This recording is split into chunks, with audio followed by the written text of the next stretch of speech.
Hi, and welcome back to Beans and Bezels. While I was shopping to buy the Guinand Flight Engineer, one of the watches that frequently came into consideration was the Sinn 104. These watches have a lot in common, from the price to the interesting pilot and tool watch identity. But this watch fell out of the running because I was trying to avoid polished cases, and I also heard that the clasps on their metal bracelets are a bit disappointing. I ended up purchasing the Flight Engineer, and I've had it for about 3 months now. After releasing my review of that watch, I got quite a few messages asking me for my thoughts on the Flight Engineer versus 104 dilemma. Fortunately, a friend of mine recently acquired this 104 in white and let me borrow it for a few days to review. This will mostly be a standalone review for the 104, but I will draw a few parallels to the Flight Engineer for certain aspects of this watch that I think deserve highlighting. Let's check it out.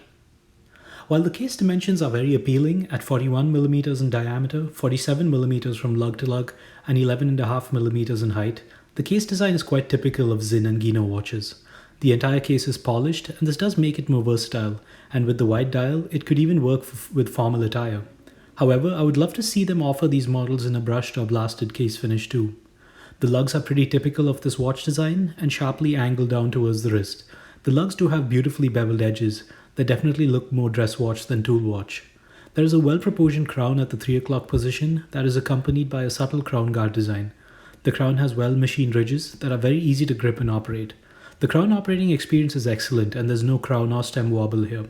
The entire interaction between the crown and case is just a tad better than the Flight Engineer. Where this watch really shines is the bezel. Sinn calls this their captive bezel system, which makes use of ball bearings, and the bezel is screwed into place instead of being friction fit. The bezel operating experience is unlike anything I've experienced before, and instead of a tactile and hollow click, you feel more of a rounded snap instead. There's also no bezel play and everything lines up just perfectly. The grip is well designed and easy to use, no problems here whatsoever. Comparing this bezel with the Flight Engineer's friction-based bidirectional bezel is a bit unfair, since they both do different things, but if I had to pick one, it would be this.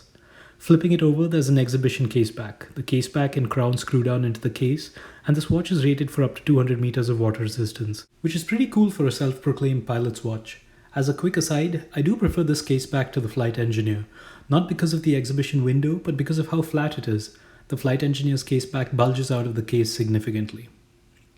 This watch has an elegant, legible, and practical dial layout. The outer sub-second markers are very easy to read, with 3 ticks between every minute marker. These are smaller than the minute markers but line up perfectly with the seconds hand. We then have loomed filled painted hour indices that are simple but effective. These indices are small to mid-sized and help in maintaining the overall versatility of the watch. The Guinand Flight Engineer's dial is driven purely by functionality and not much of its dial screams elegance. For a tool watch, I prefer it that way and I still gravitate more towards the Flight Engineer's dial layout. Moving on to the day-date window.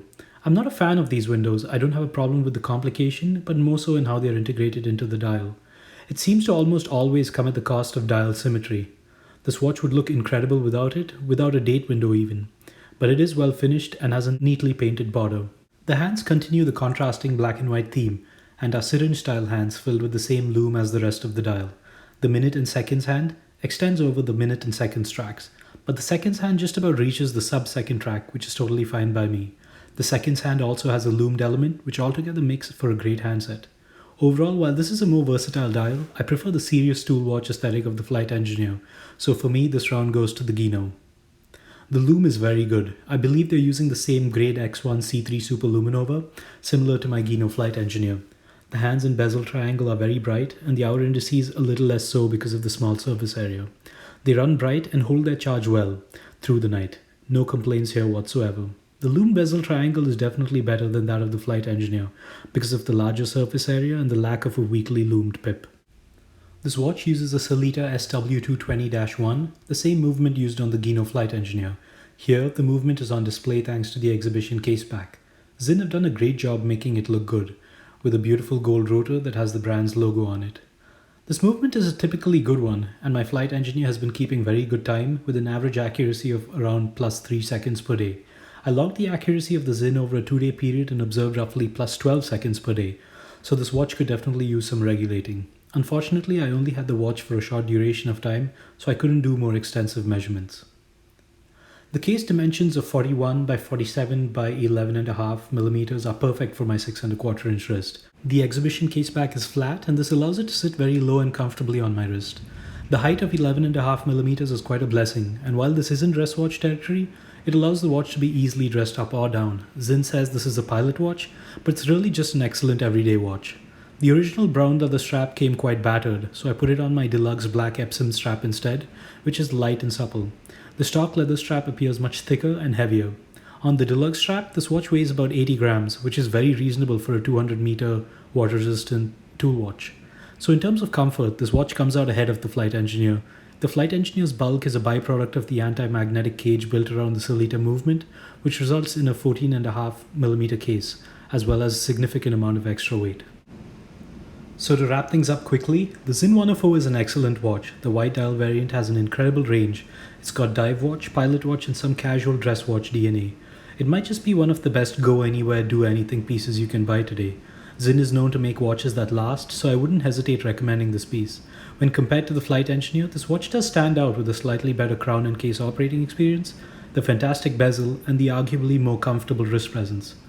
I still think the Flight Engineer is a better tool watch, with its anti-magnetic case, purely utilitarian dial, and appropriately brushed finished case. In terms of price, you'll pay close to the same amount for both watches though. So to conclude on the least helpful note, buy which one you think will suit your requirements better. They're both great choices. Thanks for watching, and don't forget to read the full review in the link below.